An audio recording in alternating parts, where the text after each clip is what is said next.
Another helpful hint from Dave. I'm dealing with today is a CS2 by Auto-Vox backup camera.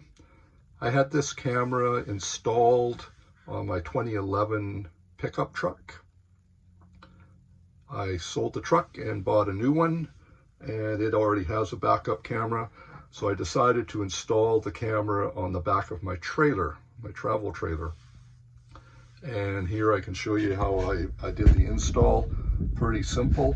Got this idea actually from my neighbor.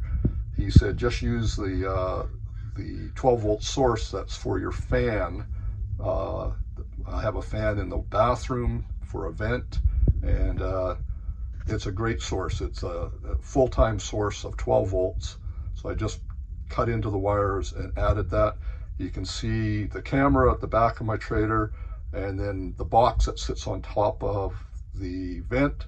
I used some zap straps and mounted the antenna there to get it up as high as I could so it can get all the way up to my truck where I have the monitor.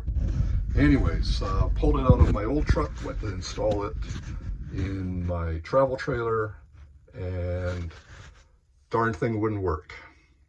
So I went online and found nothing that was helpful.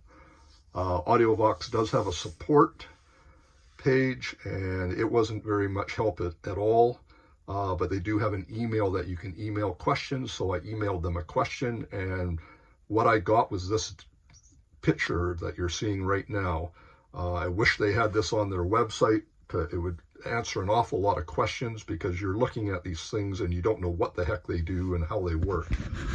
So anyways, what they told me was, looking at this diagram, if you look at here, it's called a filter box right here, and you have hot and ground going in, hot and ground coming up, goes up to the power box, which feeds the camera. And what they told me to do is unplug right here. This is a plug. There's a 4-pin plug inside. They said pull that plug out and you'll see 4 pins inside here. They said take your meter and look to see if you have 12 volts on any one of the 4 pins. So I did that, and what I found was initially I only had 7 volts, and then I did it again and I had 0.7 volts. And according to them, if you don't have the 12 volts there, go and check your filter box. So what I did is I opened up my filter box, and this, you can see the other side of what I've done here. The junction box there was part of the trailer, which is handy to be able to stuff all the stuff into.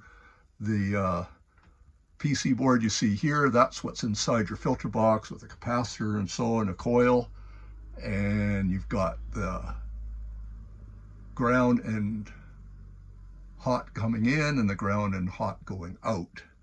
And what they told me to do, check one side, see what's going out or what's coming in, and that was 12 volts. What's going out, again, I had 7 volts one time, 0.7 the second time. So this thing is not working correctly. Something's gone wrong with it.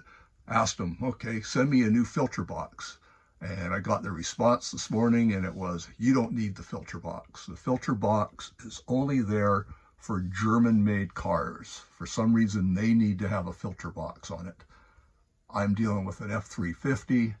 I don't need to have no filter box. So my plan today is to cut that out of there. And what I've already done this morning is I've taken a jumper wire and I've ran it from that red wire to that red wire, and the camera worked fine as soon as I did that. So jumping out the filter box doesn't hinder anything. So I thought this would help people out,